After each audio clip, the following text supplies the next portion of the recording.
שלום לכולם, כיף שהצטרפתם אלינו אחרי הצפייה בסאמרטיים, בפסטיבל הסרטים הבינלאומי של חיפה, 2020, מספר 36, הפעם בגרסת אונליין. אנחנו סופר נרגשים לארח את הבמאי של סאמרטיים, קרלוס לופז אסטרדה. אני רוסי גולי, מבקר הקולנוע של סריטה ושל גלובס, ומנהל האמנותי של סינמטק חולון. סופר מתרגש שיחה הזאת, היא כמובן תתנהל באנגלית, משהו כמו חצי שעה, ואנחנו מאוד מאוד נשמח אם תישארו. אז בואו נתחיל. So, hello, Carlos. Hello, Howard. Nice to meet you. Nice to meet you. Such a pleasure. First of all, thank you for this film. It's such a great ride. Really enjoyed it. One of my favorite this year. Oh, thank you. But before that, I must say I'm a big fan of Blind Spotting, your former film from 2008, right? That's when it came out? Yes, it came out in, I believe so. Yes. So long ago, the world was totally different then. The world was It was, I'm a film critic, so I watch a lot of movies each year, and this was my favorite American film of 2018. I wrote about it like everywhere I could. So thanks for that. That's Thank you. It wasn't that long ago, but it seems like a lot has happened since. Thank you.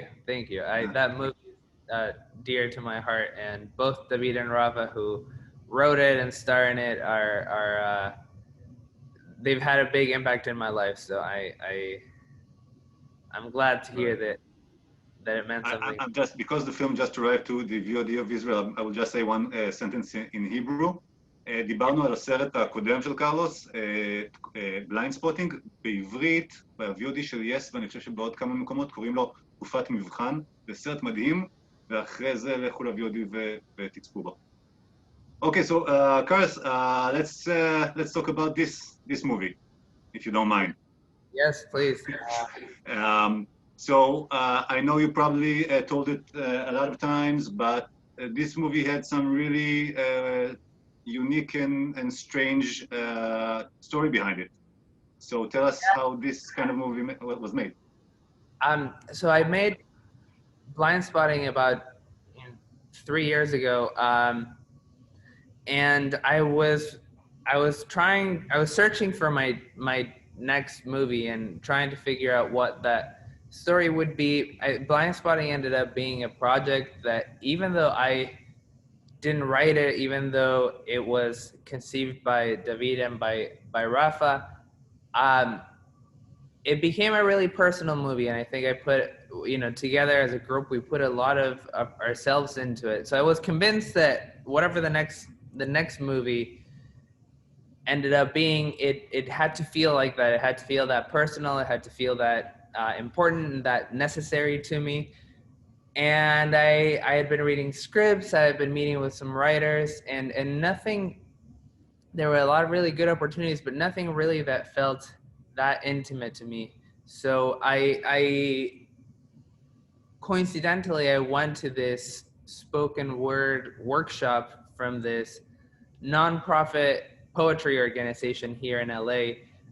The director of the organization invited me to come, and it was essentially like 2 hours where 25 to 30 young poets would come up and perform a short piece, talk a little bit about themselves, and then perform. Then another poet would come up and perform, then another poet would come up and perform.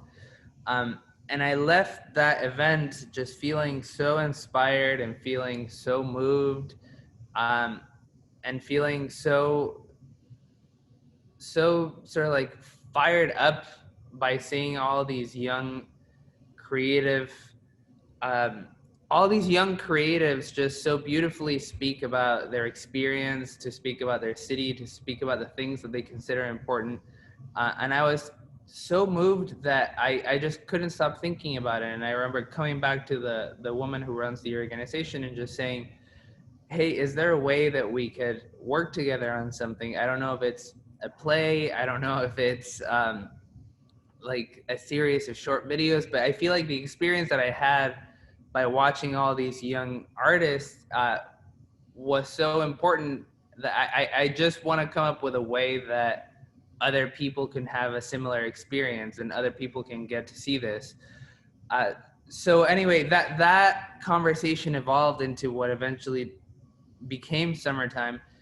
And the idea was very simple, but it was to try to recreate that experience that I had on a movie scale, and to do it very, very simply with, you know, not a big budget and not a lot of production, just the poets, and to allow each of them to write and to star in their own segment. So essentially, each scene that you see in Summertime was written by a different person.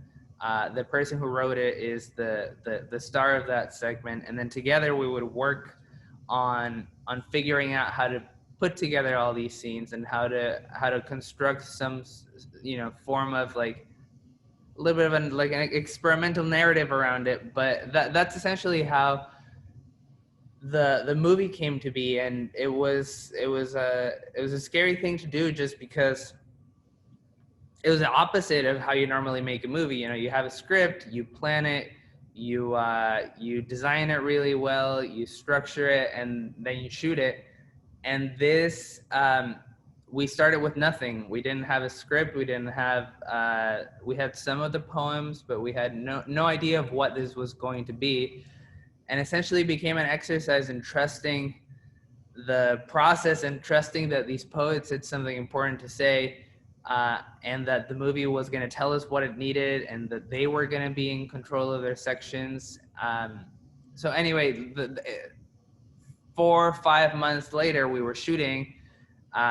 We still didn't have a finished script because the poets were still sort of like workshopping their segments. So it was a scary process. It was an unusual process, but I think in the end, what was most important was to capture this moment of truth, to capture whatever the young poets thought that was important for them to say, and I think we did, and I think the poets are very proud of the work we did, and I am too. It's a very different movie, but I'm very happy with it. How long was the shoot? We filmed, I think, maybe for 4 months in August of last year. 4 months. Sorry, 4 weeks. Okay, yeah, that's mad. No, so 4 weeks barely. So I hope it's okay that I'm saying that I saw a lot of similarities between this and Blind Spotting, because Yes. both movies are about an urban experience. They are moved by like this beat and rhythm, and both of them has the writers actors. So I was wondering if it's something that you feel more comfortable in, or it's something that you feel like that's what you do. Yes, of course. Like, these similarities are very real, and I don't know that I made a conscious, you know, decision to sort of like live in this genre of or subgenre. I think it's funny how things work, but there are so many real connections between both movies, other than obviously, you know, the style choices that you brought up. But David Diggs, who was one of the two writers and actors of Blind Spotting, was a poetry coach to a lot of the students that star in Blind Spotting. We met at this Sundance, the Sundance after two Sundances after we premiered Blind Spotting. David was there doing some promotion for some show, and we came with some of the poets, and they had this really beautiful moment where they met, were hugging each other. Marquisha, the young woman who has one of the end poets, she was David's student. So yeah, there's a lot of connection here. And I think so your question, sir, like whether that's my thing or not, I don't know if that's my thing. So it wasn't conscious. That's what you answered. I would like to think it was unconscious, but my life, for whatever reason, has really gravitated towards this word of sort of like poetry and spoken word poetry, and I've ended up collaborating with a lot of artists who exist in sort of like this world of rap, hip hop slash theater slash spoken word poetry. And I was talking to a friend of mine. His name's George Watsky. He is another poet musician who is also really good friends with David and Rafa and that crew. And I was telling him, is like, I'm not sure why my work has gravitated towards this universe. Like I'm not a rapper, I'm not a poet, yet I kind of feel like I speak the language and I understand I understand sort of like how the medium works really well. And he said, I think it's because poetry and spoken word poetry particularly make the artist so vulnerable, and it's all about truth, and it's all about connecting, having a real connection with the audience. And I think that really is what for me became so important. It just felt like I started collaborating with artists who were so connected with their work, who were so hungry to reach the most absolute truth that each of them had to share about themselves, and that just became such a powerful feeling that I think I'm still trying to figure out what are the ways to bring it, to capture it on film and to share it with other people. I don't know if I answered your question. I just went on this huge tangent. No, you did. More than that. So you did 2 feature films. You did television. You did Legion. You did video clips like Static and Benel, our Static and Benel. Yes. That was surprising to discover. I'll just say, if you to those people who watch us, please search for Carl's video clips on YouTube. They are amazing. And you also did theater, so you did like everything. Do you have a place where you feel most at home? I think the answer is no. Just because I grew up in a family that had a very diverse artistic background. My grandma was a theater actress. My grandpa wrote for the newspaper, and he covered the arts and entertainment section of the newspaper. My parents met at a television studio, so I feel like just by educationally, I was sort of like raised with so many different ways to communicate, and so many ways to sort of like share stories. And I feel like as a young artist myself, I am very excited by all these different mediums, and by finding ways to using skill sets from each of them on another. And for me, blind spotting was a really good way to explore that, because David and Rafa both equally have like a diverse artistic background. They come from theater, they come from spoken word, they come from music.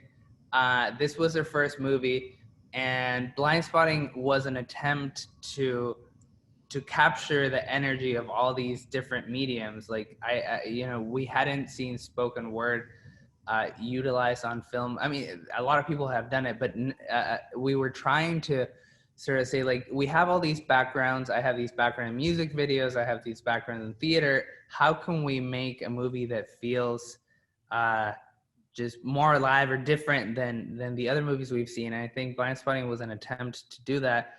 And Summertime was too. Like, at the end of the day, it started as a potential idea for a play. I thought like this could be a good play where people got to experience what I got to experience, and not a real written play, but a live performance, because that is how spoken word is usually performed. And at the end of the day, the film features I don't know how many poets, but I think it's like 15 different poems that are performed as they would be in a live setting. So I think that I'm most excited by these kinds of projects that allow people from different mediums, people with different skill sets and different backgrounds coming together and then trying to figure out a way to give to the medium of film in a way that hopefully feels fresh and feels exciting. It does to me, and I think that that's sort of like the pattern that I've been following, and hopefully the projects that I do next can also challenge me and my collaborators in ways that will hopefully offer interesting creative results. You're talking about Disney, right? Yeah, of course. You laugh, but it's the last place where I would have imagined myself. I think if you had asked me a year ago or a year and a half ago where, what's next, probably one of the last places I would ever imagine being would be a Disney animation. But the opportunity arose, and I joined the team briefly just to say, hey, let's. I grew up watching these movies. Obviously, they had a big impact on my childhood, and the way my brain works, and the way my imagination was formed. So let's just see if this works out. And we worked together for 6 months, just trying to see, make sure they like me, make sure that I like them, that it was a good match, that it clicked.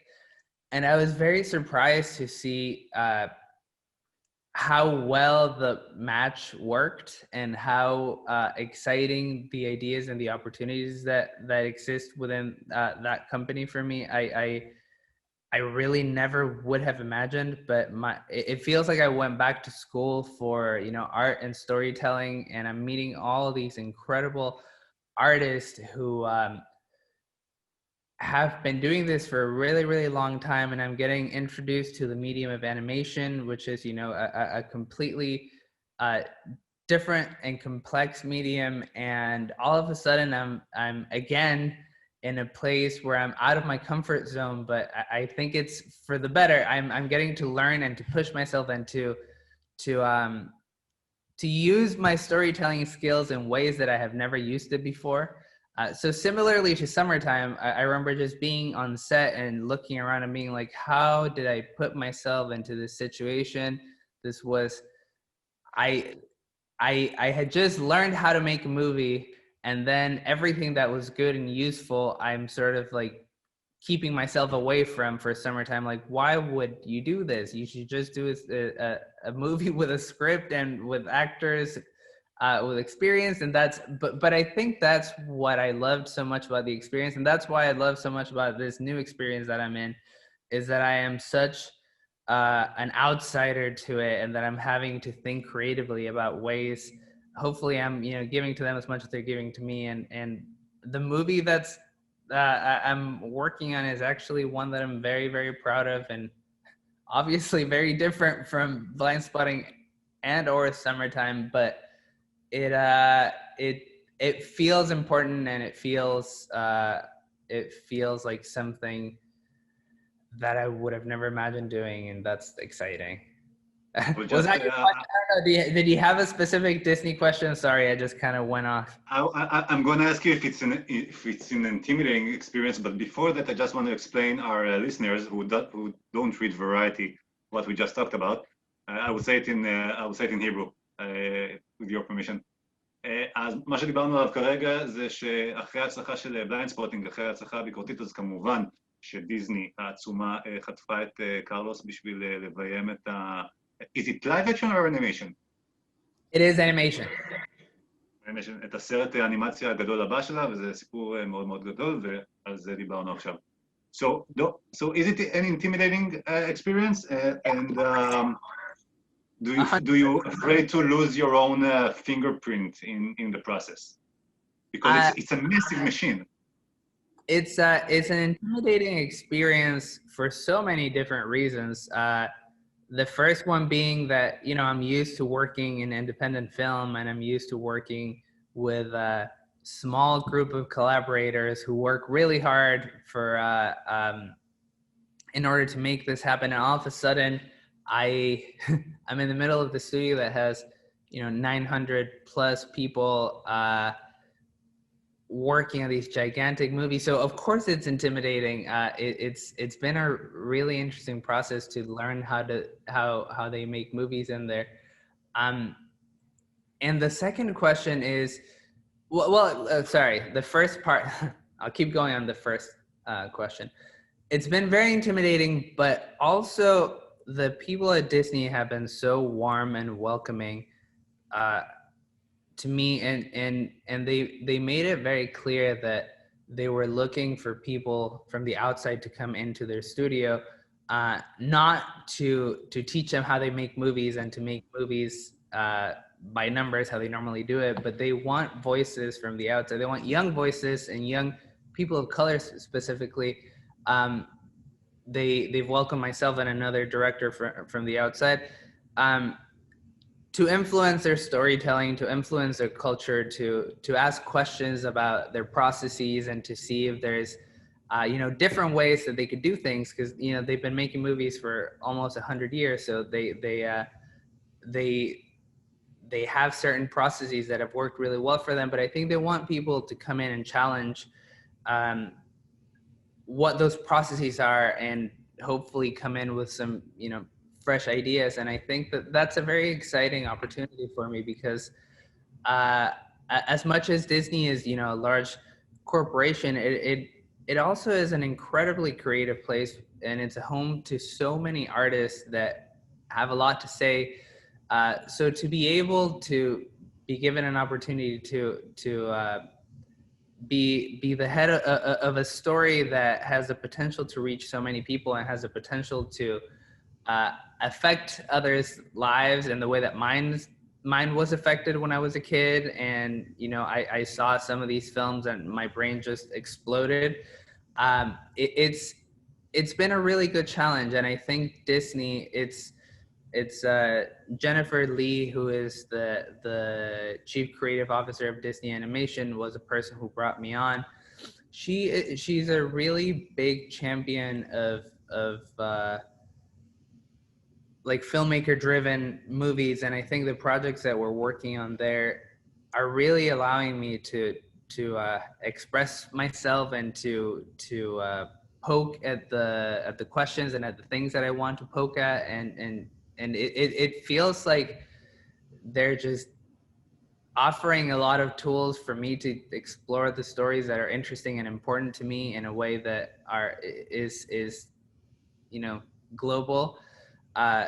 So it's definitely a different world, different universe, different set of tools. But I feel like ultimately I'm doing projects there that feel like they're saying everything that I would want to say, and they feel important and they feel necessary, and that kind of to me is it's kind of like a dream come true. I don't know how long I'll be at Disney. I don't know how many movies I'll make at Disney, but I feel like being able to do that right now has been really important, especially with just everything that's happening in our world. I feel like having a platform to tell stories that are wholesome and that are inspiring and that are meant to leave the youth with a small seed of something good. I think that it's become really important for me, and then who knows where the future will take me, but for right now I think it's very healthy and it's been very good for me. Yeah, it's great news. I mean, congratulations. Oh, thank you. I'll ask one last question because we don't have much time. So at the beginning of the summertime, we're going back to summertime. We've been to the past, to the future, now we're back at summertime. It's written on the screen July 2019, and I was wondering if it's something that you had later, because now it's a periodic film, because there is no summer like that anymore. Was it something that it's because of COVID? No, it's funny, and we premiered the movie at Sundance in January of this year, and we haven't changed it since. We have not changed one frame. I think that what was most exciting to me about Summertime was when I said, yeah, we're going back to what we're here to talk about. But when I first saw this spoken word workshop, I was obviously so moved by every word that these poets had to say. But what was so exciting was that because they were all from LA, because they were all a part of this nonprofit organization, and they all came from different neighborhoods and very diverse backgrounds, the workshop captured sort of like the LA experience from very different points of view. So it was like different people telling the same story and different people sharing what's important to them about their relationship with their city and the way they exist in it. Similarly to Blind Spotting too, if you want to draw parallels, just a person trying to talk about his place in a community, in an environment, in a city. But from so many different entry points, and that was what to me was so unique about this group of people, and what Summertime tried to capture. It was like, how can we make a movie about LA in which 25 different people are contributing to painting a picture? It's a mosaic where 25 different people are placing their individual pieces, and then hopefully when you take a step back, it makes some sense. And wait, I got totally lost. What your question was? The question, Sorry. If Yeah. the COVID changed the editing process. All right. So as we were putting this movie together, that became sort of like the structure of it. That became I told the poets, it was like, look, you can talk about anything that you want, anything that's important to you. If you want to make a poem, that's good. If you want to make a song, that's good. If you want to just write a scene, that's good. But the only rule for this movie is that it's going to take over one day in time in the life of Los Angeles. So one day of the summer, and from beginning to end, it's all going to happen in one day, and it's about how all these different stories, all these pieces of the mosaic intersect and affect each other. And then when we were putting it together in post-production, this was a year ago, we decided that we would date the film because we wanted to make sure that it was stated up front when this film was shot. The film feels so timely. It feels like, even though it talks about a lot of themes that are universal, it uses technology, and the conversation feels very much like one that you would have heard in 2019. I'm confused. Yeah, 2019. That's when we shot it. So we wanted to put the date on the top of the film just to commemorate that, and to make sure that people knew that that this conversation was trying to capture one moment in time of a city. And then of course now the world has changed, Los Angeles has changed. A summer day will feel so different, so that it almost feels like we did it on purpose, just to make sure to to show the contrast and to show the difference. But honestly, we didn't. And it seems ironic at this moment. It seems very ironic, and we did it because we wanted to capture a moment in time, and we had no idea that we were capturing a moment in time that was fleeting, and that now we'll have different kind of summers. We'll have hopefully we'll go back to something that feels like that, but we'll never have that again. And it gives the movie a whole other layer of importance and relevance. And I'm so glad that we were able to make the movie when we did, and that all these young poets agreed to be a part of it, because I think we captured a moment in time. And to me, the most meaningful movies do that. They give you a window into a very specific time, a very specific place, and a very specific group of characters. And I think we did that. So it's a very unusual kind of movie, but I think we're all very proud of our work in it. And again, thank you for taking the time to share it with people. And I hope they enjoy it. Yes, I'm sure they will. It will be all over my top 10s and the end of the year. Oh, thank you. So kind of you.